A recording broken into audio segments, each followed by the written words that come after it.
Hello there lovely people, it's Alex from Nintendo Life here, and today we're gonna finally review Yooka-Laylee on the Nintendo Switch. This review was originally written by the superb Mitch Vogel and has been adapted for video by me. But anyway, enough waffling, let's dive right into things. In a post-Super Mario Odyssey world, the bar has been set even higher for 3D platformers. How then can a game like Yooka-Laylee stack up, a game so firmly focused in the past rather than the future? Though it might not quite hit the heights of certain contemporaries, Yooka-Laylee still stands as a fantastic modern take on 3D platforming and a worthy follow-up to the Banjo-Kazooie series. It's been a long wait for Switch owners, but Playtonic hasn't just been twiddling its thumbs.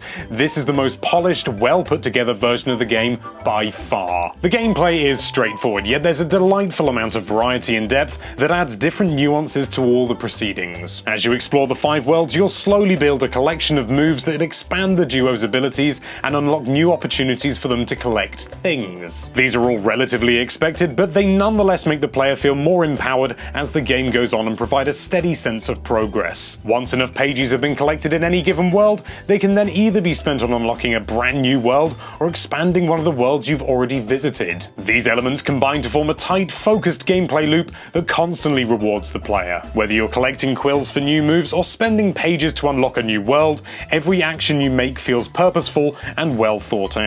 Yooka-Laylee also importantly does not feel obnoxiously bloated, a pitfall many games in this particular genre have fallen into. It's striking that suitable balance where collectibles don't feel like they've been shotgunned over a map for the sake of content, yet there's more than enough to keep you searching for quite some time. And there's more to this game than strictly collectibles as well, adding new dimensions to round out the package even more. Each world contains a new transformation that allows our duos to combine into some mutant creations with new abilities, like a helicopter or an acid-spraying plant. You know, normal stuff. These all manage to change the playstyle in unique ways, and they can just be fun to mess around with. A lovable scanline-covered dinosaur named Rextro64 also runs an arcade full of mini-games, with a new one being unlocked in each world. Though these can be rather shallow affairs, they still add a satisfying break from the platforming action, and you can always come back to try and beat your high score at a later date. There's also an in-game achievement system in place that rewards the player with tonics. You see, it's like Playtonic.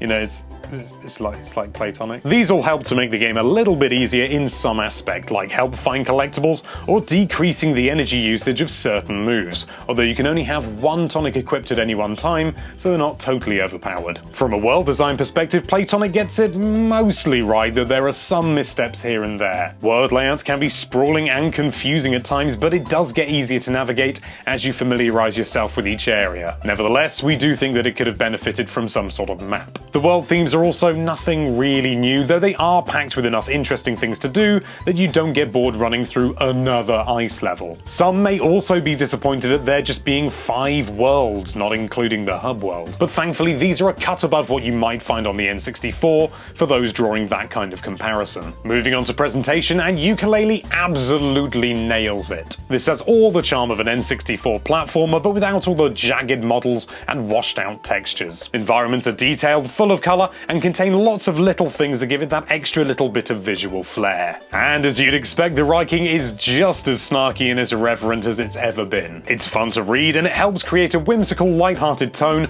that's maintained throughout. The soundtrack is another plus, opting for a goofy, bouncy vibe that sounds an awful lot like what you'd hear in Donkey Kong 64 and Banjo-Kazooie and/or Tooie. It fits the game perfectly, and there's more than a few tracks here that are pretty catchy and will no doubt be stuck in your head for a long time afterwards. Plenty of improvements have been made for the Switch version as well, arguably making this the definitive version. It's not exactly a secret that Yooka-Laylee was initially met with, well, shall we say a lukewarm reception, but thankfully Playtonic have not been resting on their laurels and have been working very hard to fix all the little issues that people had. And of course, these are all present in the Switch version. The poor camera AI that was often criticized has been fixed, and there's now a manual option for those that want full control. The controls are also more more responsive, frustrating sections have been tweaked, dialogue and cutscenes can now be skipped, and just overall the entire thing is tighter. And thankfully all of this carries over to undocked mode as well. The game looks just as good and plays just as well when on the go. Even so, Yooka-Laylee stumbles every now and then.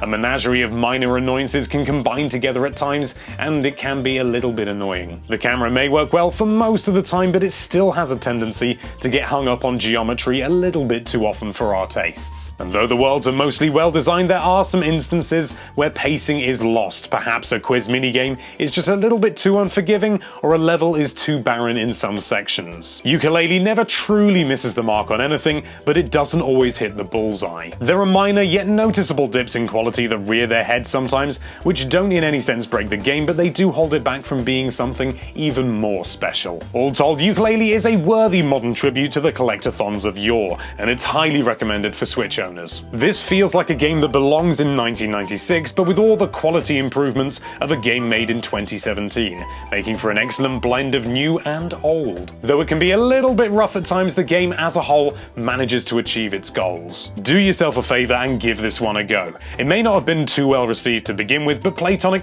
has polished it up quite nicely, making it a worthy addition to the Switch library.